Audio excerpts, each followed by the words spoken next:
because we're going to talk about one of my favorite topics, resting. Yes.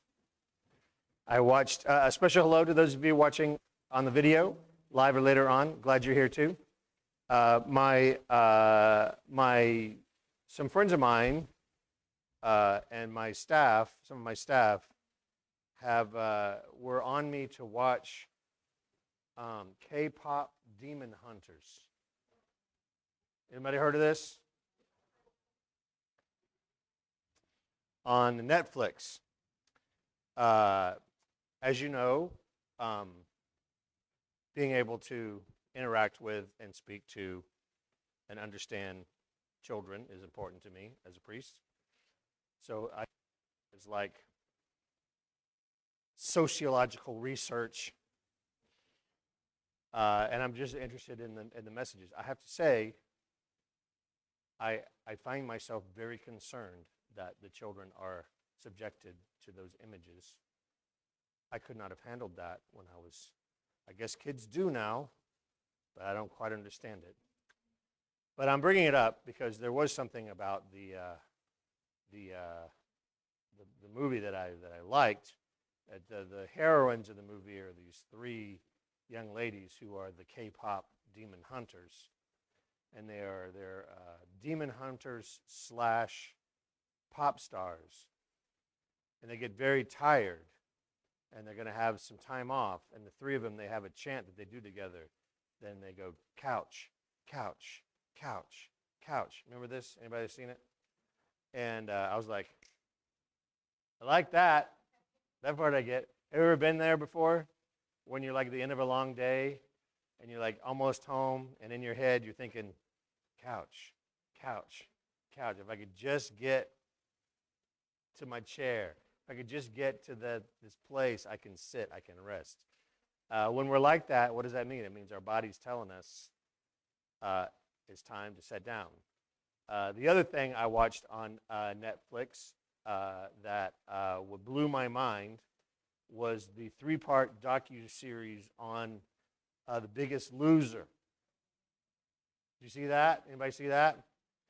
And one of the things they said was just how terrible they treated those poor people. Oh my gosh. And I was like, I used to watch it, and I felt bad for watching it now because I'm like, what's wrong with us? Anyway, they told a story about this one lady that was had to run this mile, and she collapsed because she ran too fast, and her body physically shut down. And she talked about how she had a near-death experience. She saw her grandpa and stuff, and they brought her back. But that's also a symbol that if you don't rest, what will happen? Your body's going to make you rest. You will do it the easy way or the hard way. So today, we're going to talk about rest and resistance, Sabbath as a radical act. You may be familiar with the idea of the Sabbath, right? It made the top 10, didn't it? 10 Commandments, right? Remember the Sabbath and keep it holy. Now, why was God so obsessed with the Sabbath? Why was it, For rest, because he created us with the need to rest, right? But I think that is fundamentally the reason why. But there's also some other reasons why that we're going to explore today. So, rest, I have in your notes there, God commands rest not just for restoration, but as a form of freedom. Because this idea of the Sabbath says, you see, that resists the tyranny of constant productivity. Right? To always think you have to be doing something. I can't not be doing something. The tyranny of that is you can never relax. You can never stop. And your relationship to your work, your relationship to yourself and the people around you and what you're doing, your productivity gets all twisted and tied up and unhealthy. So let's begin by looking at Exodus chapter 20, verses 8 to 11. Let's read where the Sabbath is in the top 10. If you have a red Bible, I'm on page 66.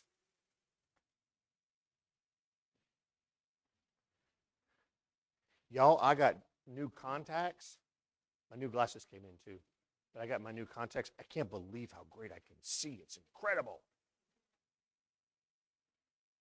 Man, I kind of don't even, I'm going to use them, but I really don't need to. It's amazing. Do you have it? Genesis 28 through 11. I'm going to read it for the sake of the folks watching the video. Remember the Sabbath day and keep it holy. 6 days you shall labor and do all your work. But the seventh day is a Sabbath to the Lord your God. You shall not do any work.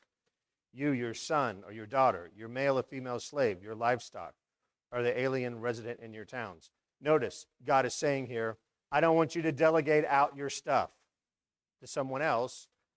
Don't you rest and make everyone else work. Everyone rest. Do you see that? Say yes. Verse 11, for in 6 days the Lord made heaven and earth, the sea, and all that is in them, but rested on the seventh day. Therefore the Lord blessed the Sabbath day and consecrated it. So, and again, Exodus chapter 20, do you see there on your Bible, this is the Ten Commandments. Notice how the Sabbath got a lot of extra words. You know, verse 13, you shall not murder. But Sabbath, God gets a little detailed. Remember the Sabbath day by keeping it holy. Now, notice something about remember. Remember means not just don't forget to keep the Sabbath. He's saying, when he says remember, he's pointing backward. God's pointing backward. Backward to what, do you think? Creation, precisely. Very good. Like he made everything in 6 days and rested on the seventh. So he's pointing backward to Sabbath, to creation, saying if resting was good enough for me, it's good enough for you. And he goes, remember, has a forward-looking aspect, like in your future, don't forget to do this, because Sabbath keeping was one of the key ways how Israel was going to live in covenant with God. God is super clear about the Sabbath because he's saying, how I'm going to know if you're my people or not, how you're going to know if you're obedient to me or not, is in, one of the ways is your Sabbath keeping. You know, far be it from me to defend the Pharisees, right, and their interactions with Jesus. But why did the Pharisees freak out so much? Because Jesus healed on the Sabbath. Because of this, right? Because Sabbath keeping was one of the ways that you stayed in covenant with God. So the Sabbath's rooted in creation itself, right? God worked 6 days and rested on the seventh. So Sabbath is not just merely Jewish law, but it's something that God wrote in creation as a principle.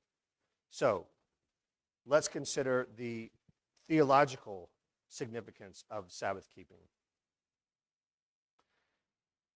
Sabbath keeping reaffirms that God sustains the world. Do you agree with this? Say yes. Great, 3 of you agreed. God sustained the world. Who does not sustain the world? Who does not sustain the world? You do not sustain the world. Right? Try this on one of your overworking people. See how they respond to that. You know, honey, you do not sustain the world. Try it. Right? God gave us the Sabbath to help our little hearts and brains understand it. Have you ever felt like you sustain the world? Have you ever felt the weight of the world on your shoulders? Have you ever felt like if I don't come through, everything's going to fall apart? Have you ever felt like everything is on me? Right? Principle of the Sabbath is to remind us it's God.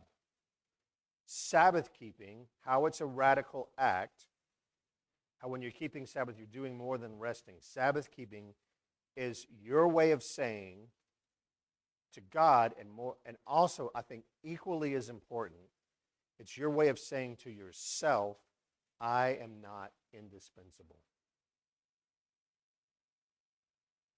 I am not indispensable. Who is indispensable? God is the only one that's indispensable. Right?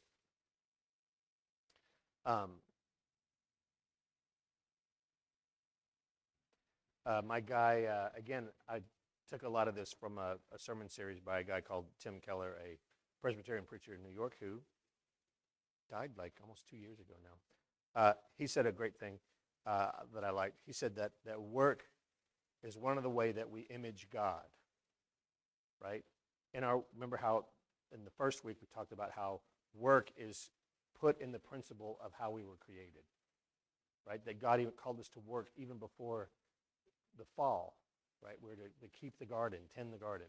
So work is inherent in how we are created. It's inherent in our relationship to the world around us. Work is one of the ways we can honor and bless God, agreed. But rest is also another way that we can honor and bless God, that we can image God, that we can reflect God, right? So by us working this rhythm of creating and resting, we're mirroring God's rhythm of creating and resting. Make sense? Questions, thoughts about that? One, two, three. Okay, great. Let's look about Sabbath as liberation. Love this concept too. Would you like to find, did I put it in? Yeah, I did. Deuteronomy 15. Genesis, Exodus, Leviticus, Numbers, Deuteronomy. Page 162. What do we see here in Deuteronomy chapter 5? Yeah, the Ten Commandments, part 2.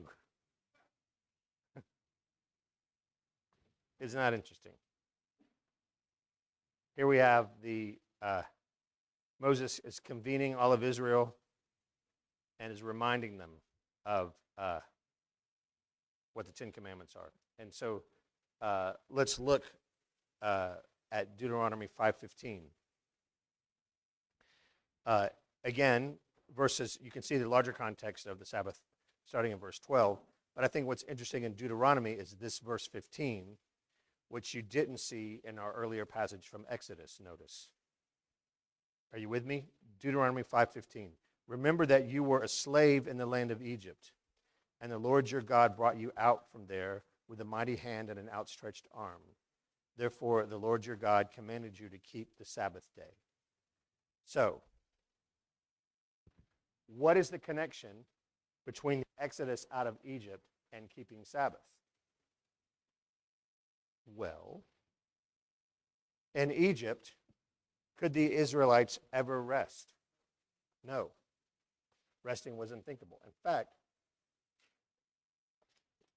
if you read there in Exodus about Moses' the plagues and Moses and Aaron's conversations with Egypt, they were going back and forth. And really, the whole thing started out with, hey, Pharaoh, let us go out and just worship the Lord our God together. Just let us take one day off, basically. We want to take all our people and all our livestock so we can make sacrifices. We want to all of us leave to worship. And what did Pharaoh say? No, you can't rest. I will not permit you to rest. And what it ended up as Pharaoh's unwillingness to let them rest, eventually ended up with all the Israelites leaving Egypt permanently. Slaves did not get any days off. So by commanding Sabbath, as God does, God is dignifying his people and us, that they are no longer going to be defined by Pharaoh's quotas. Remember what the quotas were? Make all these bricks, take away their straw, right? The tyranny that they lived under in slavery under Pharaoh. So Deuteronomy 5:15 adds this element of liberation to the Sabbath that I think is very powerful if you can grab a hold onto it. Remember what it says. Remember that you were slaves in Egypt, and the Lord your God brought you out. So Sabbath, keeping the Sabbath, is God's saying to you, you're free. And you keeping the Sabbath is your way of saying to God, Lord God, I accept the freedom that I have in you. Make sense?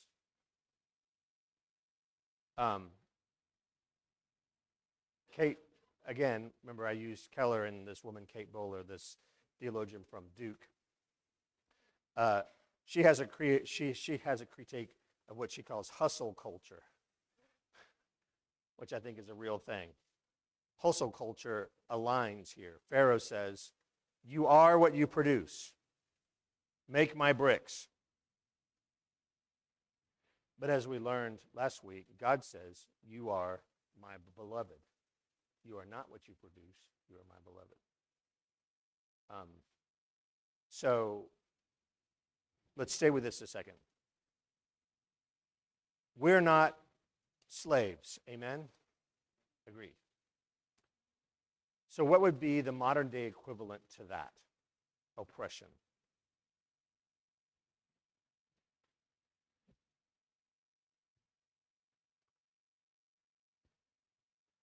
Workaholism, right?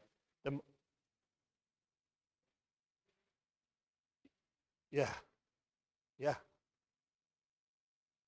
So you could put yourself in a metaphorical. Got to be careful here. Agreed, right? You could put yourself in a metaphorically similar place to where Israel was under Pharaoh, right? When you decide, I am what I produce. You can also put yourself in that place when and if you have someone in your life that is oppressing you, is telling you, is insisting to you that you are what you produce, right? There are modern day pharaohs in our lives that say, I'm going to tell you what your worth is. And your worth is what I say it is.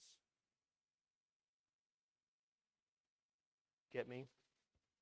Sabbath keeping, again, is one of the ways you can interact with God and be free from that. I am not that. I am God's beloved. Right? So do you see how this idea is, it's almost like a condition of your heart and soul to really grab that you're the beloved of God. With me? Make sense?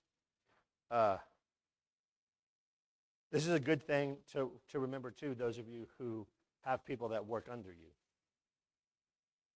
Right? To like, how is it that you are making people feel when you communicate your expectations of them?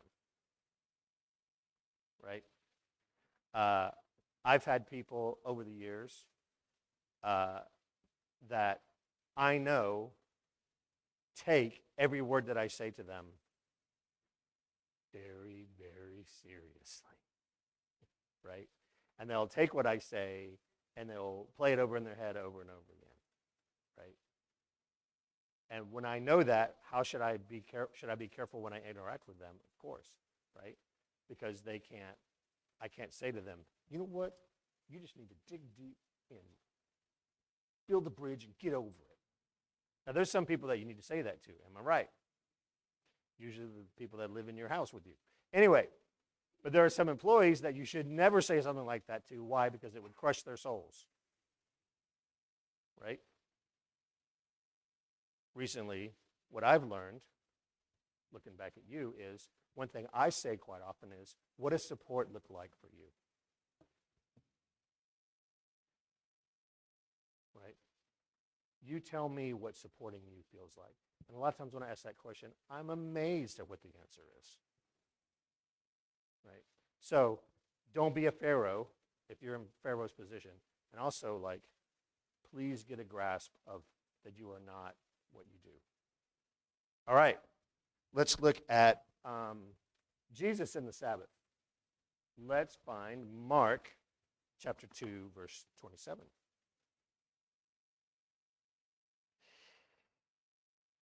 Quick Bible quiz. Mark, Old or New Testament? Mark, a gospel or an epistle? A gospel, right. Where is Mark? No, Mark's in heaven. What are y'all talking about? No, Mark. Matthew, Mark. Very good. These Bibles that start the pages over again in the Old and New Testament annoy me. Just make the page number what it is. New Testament, page 36. Is that right? In the red. Actually, where I'm going is on top of page 37.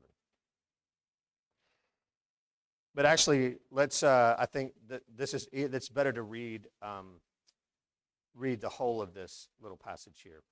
Mark 2, 23 to 28. I'm going to read it. Ready? One Sabbath,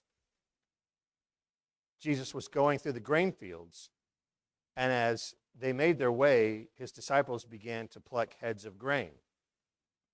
Was this allowed? No. What was the infraction? The plucking. Thou shalt not pluck. 24. The Pharisees said to him, Look at that. Why are they doing what is not lawful on the Sabbath? And Jesus said to them, Have you never read what David did when he and his companions were hungry and in need of food? He entered the house of God when Abiathar was high priest and ate the bread of the presence, which was not lawful for any but the priest to eat, and he gave some to his companions. Then he said to them, hold on to your hats, the Sabbath was made for humankind, and not humankind for the Sabbath. So the Son of Man is Lord even of the Sabbath. That kind of stuff was what got Jesus crucified. Those boys could not handle teachings like that. But do you see what Jesus is saying? The Son of Man is Lord even of the Sabbath. Verse 27, the Sabbath was made for humankind and not humankind for the Sabbath. So the Pharisees' problem here was that they turned Sabbath into a burden for people with rules upon rules upon rules. So much so that those poor people probably had to rest from their Sabbath keeping because it was exhausting. I have to say, it was wild. I'm looking over here at y'all. Do you remember the day we rode the bus into Jerusalem on our trip? And it was a Saturday. And it was like nothing. There was no cars on the street. There was no people on the sidewalks. And it took me a while to think about it because I was looking around, I'm going, man, Jerusalem's pretty chill. I'm like, this city's very calm. And then, yeah, finally our great guide reminded me, dude, it's a Sabbath. But anyway, the Sabbath had turned, the Pharisees' problem was they turned it into rules upon rules. And Jesus' statement, he says, the Sabbath was made for man and not man for the Sabbath. What do you think he's saying there?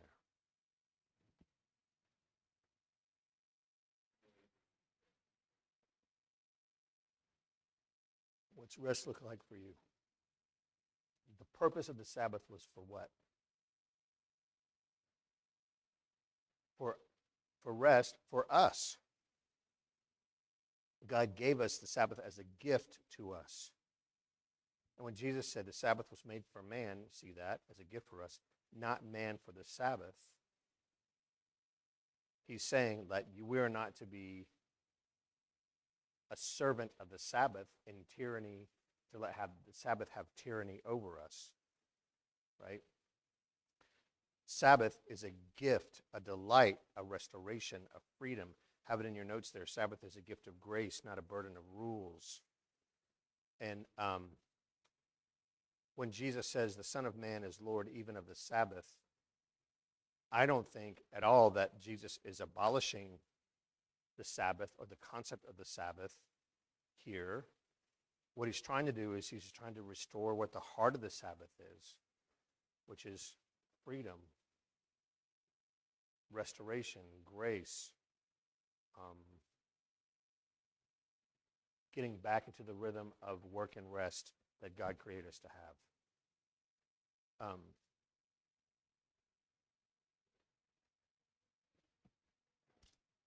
Yeah, absolutely. 100%. Like all those, look up all those stories in the Gospels of what Jesus did on the Sabbath. Healed withered hands. Another one was a woman that was bent over like this. She restored her. And every time he did it, he made sure there was a Pharisee to watch, which is so great. Right? And Jesus would say, which one of you, I just read this passage in my devotion. Might have been last night I read this, where Jesus heals the woman that was stooped over. He goes, which one of you that has a donkey that's tied up won't untie it to get some water on the Sabbath?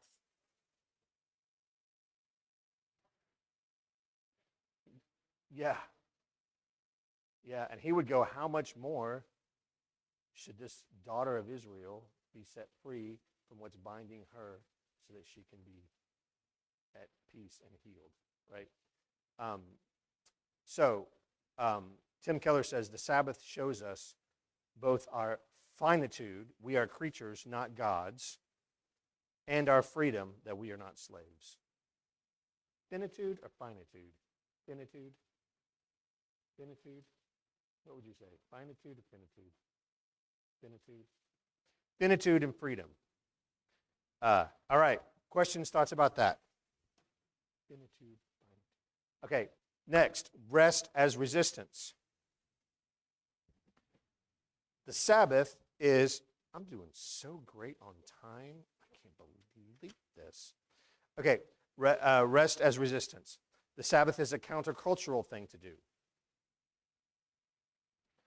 We can see this very clearly. You're smart. You get this.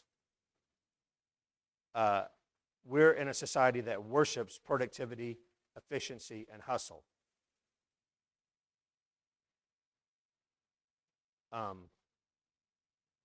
I'm not against hustle. Are you? I'm not against productivity and efficiency. Like, I got my to-do list apps, and I try and work efficiently. I don't know about you, but have you ever had a very productive day at the office? Anybody? Or a productive day at work? I love those days. I love those days when, like, I'll be at the end of the day and I'll tell Samantha, man, I got a lot done today. I had like all this stuff on my to-do list and I just knocked it out. Feels good. Yes? Is that a holy thing? You bet. God created us to be this way. He wants us to take pleasure and delight in our work, right? But it gets off when that becomes the thing that you worship, when that thing becomes your idol, when you can't stop seeking that. Stopping can be an act of rebellion. So rest is to resist the idols of achievement and the idols of control. We talked about the idol of achievement, that you are what you do. What do you think I mean by the idol of control?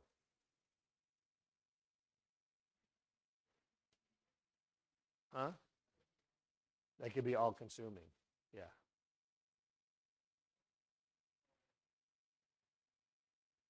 You don't, yes. If you don't have control, you feel uneasy. This is where it becomes an idol. Like, I can't rest because I have to, say it with me, control everything. And if I'm not there to control everything, if I'm not there to handle everything is going to go to hell in a handbasket. Again, I am indispensable. That's the thing. Who's indispensable? Only God. Yes, sir. Yeah. Right? I got to control the outcomes.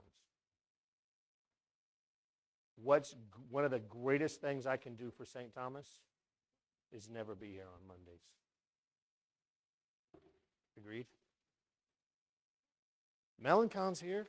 Anything happens she can handle? And if she can't, she just call you, Rob. That's all I got to do. Look, man, right? What's one of the other thing that's the best things I could do for St. Thomas? Not be here on Monday. That's also good for me, and it also keeps me from burning out. I just can't do it anymore. And then I can get to that place, and you're like, bro, wait, and be too late. Because burn out. Damage is done, right? So, but I say more about the idol of control.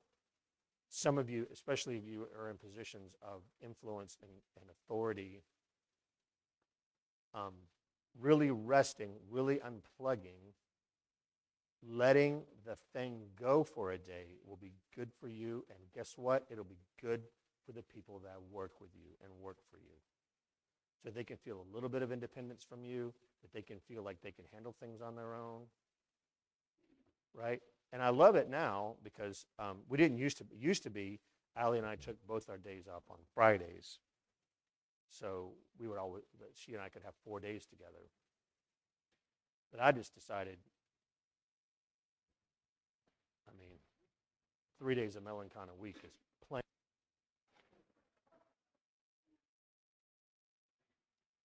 Huh? I'm good. I'll say it again. 3 days of Melanchon is plenty for anybody. Anyway, no, but it's more like it's great for Allie. Yes, you see that? For her to be here without me, to have all the questions go to her, flow through her, to have her feel that responsibility, to feel that trust and delegation I have to her, right? It's excellent for her. It's excellent for the organization to have a time when, I'm just not there. It's great. And it's super great for me. And listen, I'm telling you, I've been a priest for 20, what's 25? Is that what year it is? I've been a priest for 26 years. I've only just really figured this out in the last couple of years. That it's good for me, so important for me to lay down that control. And I really used to not be good at this at all. When I woke up on my day off, first thing I do is grab my phone, look at my emails, go through it, think about what's going on. If I ever read anything, it'd be like work related. Now on Mondays I get up and go, what should I bake today? I don't know. I'll do that. Am I making sense up here? Yeah. 100%. Yeah. Yeah. Like I've been working on my accordion.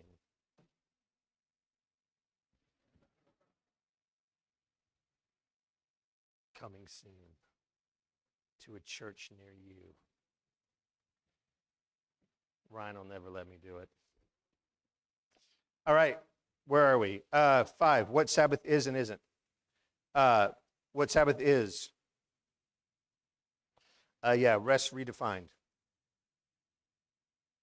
Sabbath is not mere inactivity. We were just talking about that. It is recreation, or recreation, if you like, delight, and worship. Sabbath is not a legalistic restriction,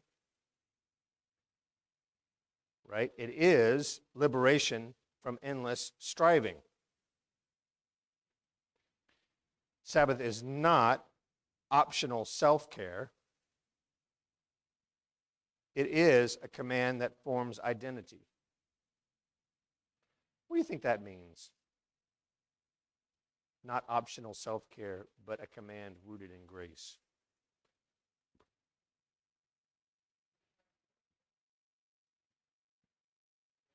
Yeah.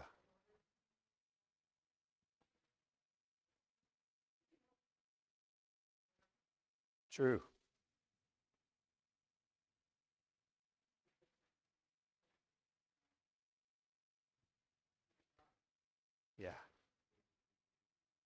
Reading and comprehending, very good.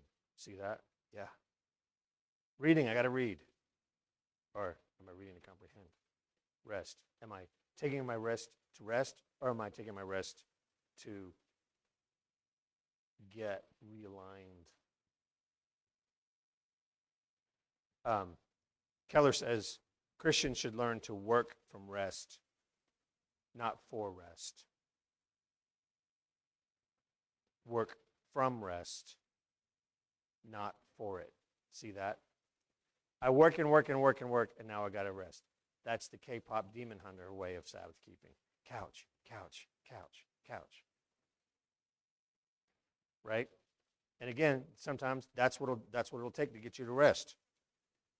But Keller says the Christian approach to rest is you work from rest. In other words, my work flows out of my Sabbath keeping. I'm working from the rest that I have, out of my identity with God, out of my understanding that I'm God's beloved, that I'm not what I do. I take this, I have this soil, this grounding, as a great woman would say, a posture, grounded posture from which I'm working. Strong, I mean, you could call it strong ground if you want to, but let's not get too, Anyway, yes, you work from this posture of confidence and but also belovedness and understanding a right orientation between you and the things around you.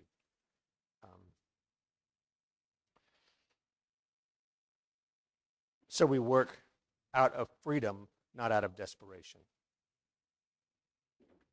Thoughts, questions about that? Almost done. Okay. Look at the quotes I have there for you. Rest is not a reward for success. It's a right rooted in grace. What do you think Sabbath looks like in your context?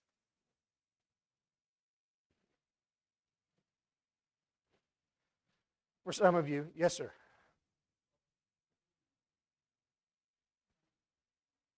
Yes. Yes.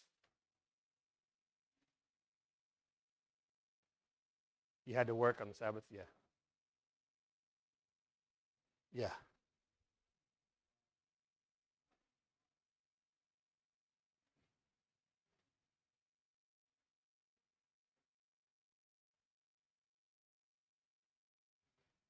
Fantastic. How is that? How does that feel for you? Do you miss the feeling of needing to work? Really? Congratulations. A lot of people don't get to that place. A lot of people really can't. They miss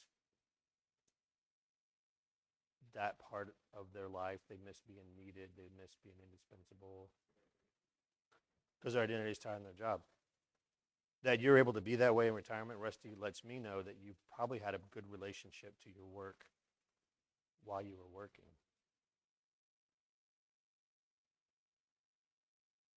Yeah. Yeah. Uh-huh.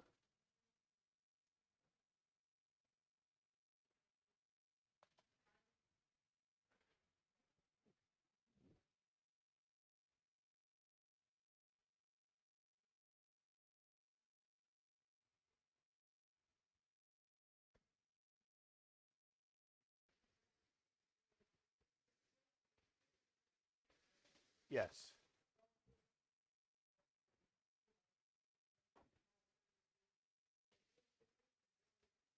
Yeah.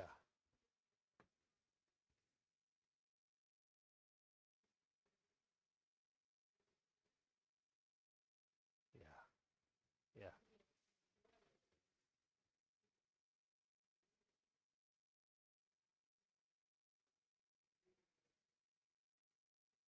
Yeah.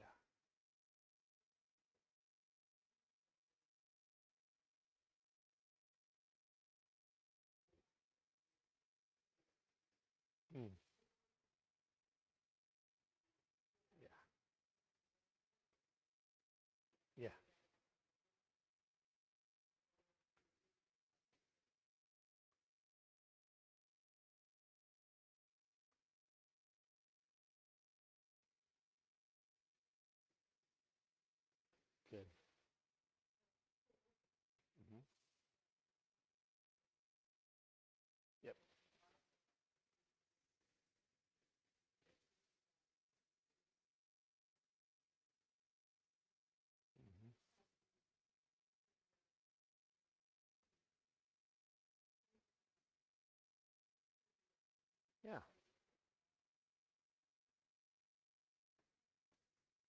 I'm like that with yard work. I love to mow my lawn on my day off. Get all grass bits covered in grass bits and um, yeah,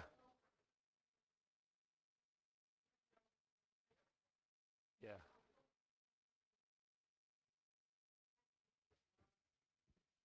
yeah,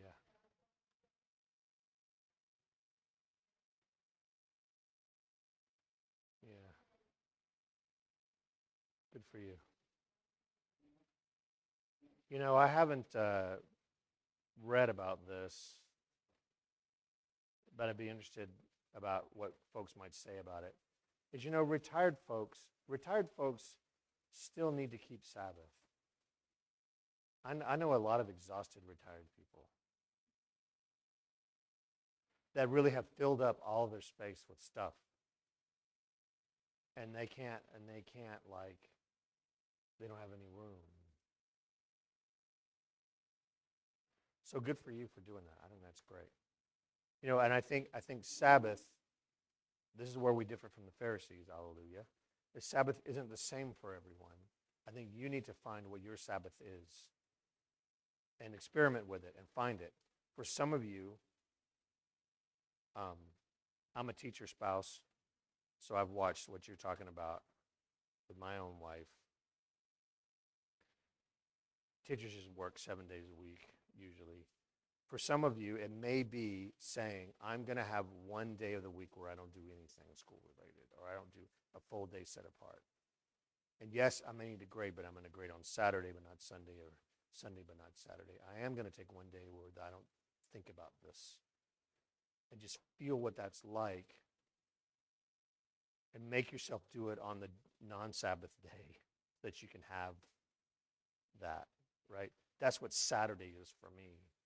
Like I work on Saturdays, do church stuff on Saturdays, um, to make sure I have my deck clear on Monday. But anyway, for others of you though, and you may not need a full day set apart, or that might be impossible. It could be just finding the way that you yourself get into a structured rhythm of rest and worship, that you have the opportunity to rest and reconnect and worship God. And I love what you said about connecting with family, and church family as well. Also, I'd love for you to think about what are the pharaohs in your lives. Have you thought about this, and can you identify who and what they are? The voices telling us that you can't stop. For many of you, you may have a pharaoh that has been dead for a long time, but they're still talking to you, if you know what I'm saying, right? It's still you, their voice, you can't, they're still in your head saying, what are you doing, lazy bones? You know, rub some dirt on it, back out there. Um, so identify the pharaohs in your life and see, can you name them, and think about your relationship to them. And how might Sabbath keeping bear witness to the people around you, to the world around you, to the restless, weary world? One of the reasons why I keep my Sabbath is just make an example of it to my colleagues and my family and the church. All right. Good. Next Sunday is the last one in our series. I can't remember exactly what the topic, but I'm sure it'll be brilliant. And then the Sunday after that, we're gonna dive into 2 Timothy, because we read 2 Timothy through in the lectionary. So we'll also take some time and do a Bible study, almost like a verse by verse thing in 2 Timothy the week after next. Bien? All right, let's pray. The Lord be with you. Dear Lord, thank you for giving us, loving us, and understanding us enough to tell us to keep a Sabbath. Lord, help us to appropriate this into our lives. Many theologians, Lord, and even in the Bible, it talks about how, Jesus, you are our Sabbath rest, that in you now we have an eternal Sabbath, that our souls can rest in you permanently. And we look forward, Lord, to the day when we're with you and when we really do lay behind this striving that we do down here in this fallen world and in our broken bodies. But until that day, Lord, would you help us to find a rhythm of rest and worship. Lord, give us ideas about how we can honor you and maybe laying down some things and resting from things that we work on and care about and love, but Lord, need to let down to trust you. Help us, Lord, to see the idols that we've made of productivity or of our own indispensability in the organizations and businesses that we serve. And Lord, more than anything, just help us to follow you a little bit better each day. Lord, thank you for this time together, and bless our worship at 10 o'clock. We love you, Lord, and pray all these things in your name.